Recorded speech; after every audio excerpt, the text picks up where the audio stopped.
యెహోవా యూదా వారి మీదకి వచ్చి వచ్చిన అమోనీయుల మీదను, మోయాబీయుల మీదను, సేయీరు వన్యవాసుల మీదను మాటుగాటలు పెట్టిన కనుక వారు హతులైపోయారు. హల్లెలూయా. శబ్దంగా స్తోత్రం చేద్దామా? వారు హతులైపోయారు. నువ్వు ఇక్కడ శుద్ధిస్తే అక్కడ నీ సైతాలతో దేవుడు పోరాడబోతున్నాడు. నువ్వు ఇక్కడ దేవుడిని కనపరచబోతున్నాడు, అక్కడ నీ సమస్యలు దేవుడు తరిమి కొట్టబోతున్నాడు. నువ్వు ఇక్కడ కేకలు వేయబోతుంటే అక్కడ నీ సమస్యలు, నీ కుటుంబాన్ని, నీ భర్తను, నీ భార్యను, నీ కుటుంబాన్ని బిడ్డలు విడిచిపెట్టి వెళ్ళిపోబోతున్నాయి. అది జరగాలంటే ముందు ఇక్కడ నువ్వేం చేయాలి? స్తుతించాలి, కేకలు వేయాలి, కనపరచాలి.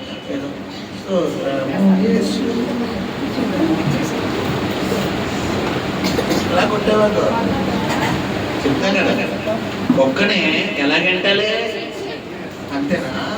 చిచ్చి పోద్దమ్మా, మా ఊళ్ళో అయితే అలా పోదు. అసలే మన ఇల్లు మూడదు గొప్ప. ఏం చేయాలి? ఒక్క గద్దెకు పోవాలి. నువ్వు వంటగదిలో ఉన్నావు, కుక్కేమో బయట అక్కడ రోడ్డు మీద అది ఇంట్లోకి వచ్చారు. ఇప్పుడు ఏం చేయాలి? చూసేవంటే రావడం చూసావంతే. ఒక్క కేక, ఏంటా కేక? ఒక్క కేక వేయగా అట్టించడే పోతుంది. కారణం ఏంటి? అమ్మవాదిని మనం గట్టిగా గుంతుకుపోతుంది. మనం గుంతుకుపోకూడదుగా. వారు పాడుటకును, స్తుతించుటకును, దేవుణ్ణి గణపరచుటకును మొదలు పెట్టగా దేవుడంట వారి శత్రువులతో మాటు గంటలు పెట్టి వారిని మధ్యలోనే వేసేసారు. వీళ్ళేమో యుద్ధం చేద్దాం కదా అని వెళ్ళేసరికి వాళ్ళు ఎలా ఉన్నారంటే అక్కడ చచ్చిపడతారు. వీళ్ళని అలా ఎందుకు పంపించడానికి ఉన్నారు యుద్ధంలోకి? వాళ్ళ బంగారము, వాళ్ళ పట్టు వస్త్రాలు, వాళ్ళు ధరించినవన్నీ తీసుకోవడానికి పంపించాడు. ఇప్పుడు నీ శత్రువుల యొక్క పిల్లరా మరి ఆ యొక్క ఆస్తిని ఎవరికి సిద్ధపరిచాడు దేవుడు? చెప్పండి. నీకే. ఏదైతే చూసుకుని వాళ్ళు పేటరేగిపోతున్నారో, ఏ బలం చూసుకుని, ఏ డబ్బు చూసుకుని, ఏ అధికారం చూసుకుని వాళ్ళు పేటరేగి దాన్ని అణిచేసి పూర్లో దేవునికి ఇప్పించబోతున్నారు. నీ కాక నీ కొనకాలు సంపాదిస్తున్నారు. నీకు ఇవ్వడం కోసమే, నీ పేరు రాయడం కోసం వాళ్ళు సంపాదిస్తున్నారు. హల్లెలూయా.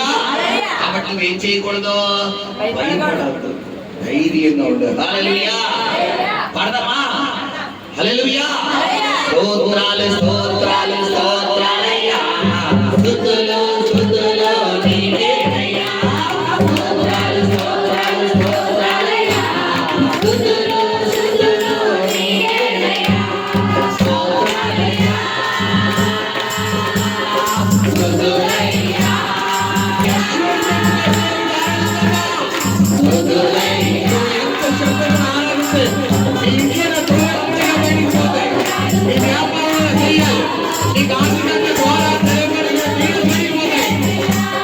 స్తోత్రాలు స్తోత్రాలు స్తోత్రాలయ్యా, స్తుతులు స్తుతులు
మనస్ఫూర్తిగా చెప్పగలవు నువ్వు?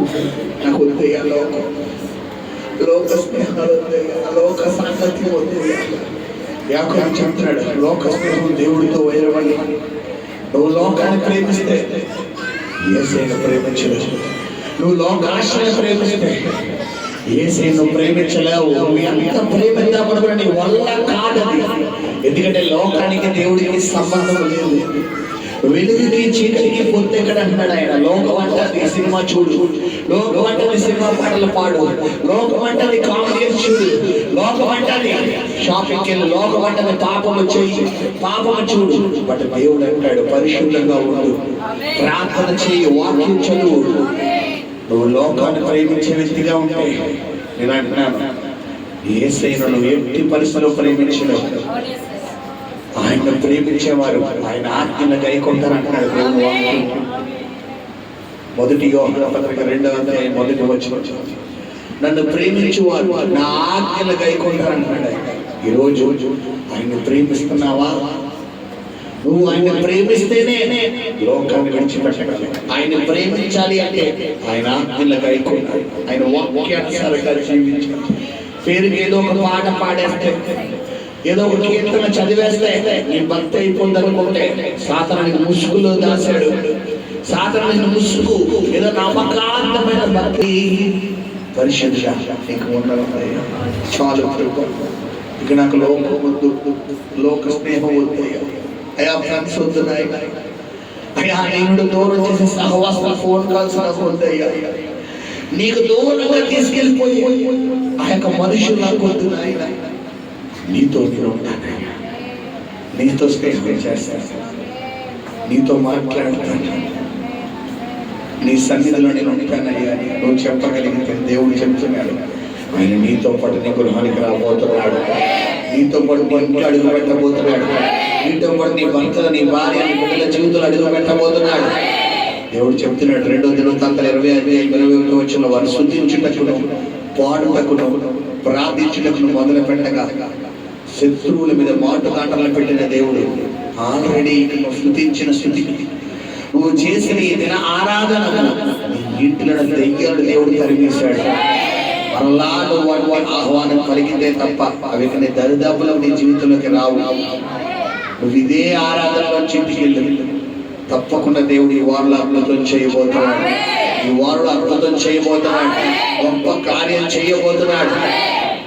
ప్రభువా నీకు వందనాలు నాయన. ఆ మధ్యకు దిగు వచ్చి మమ్మల్ని బలపరిచిన దేవా నీకే మహిమ చెల్లిస్తూ ప్రభువైన యేసుక్రీస్తు నామమున ప్రార్థించి మిక్కిలి వినయముతో ప్రతిమలాడి వేడుకొనుచున్నాం తండ్రి. ఆమేన్.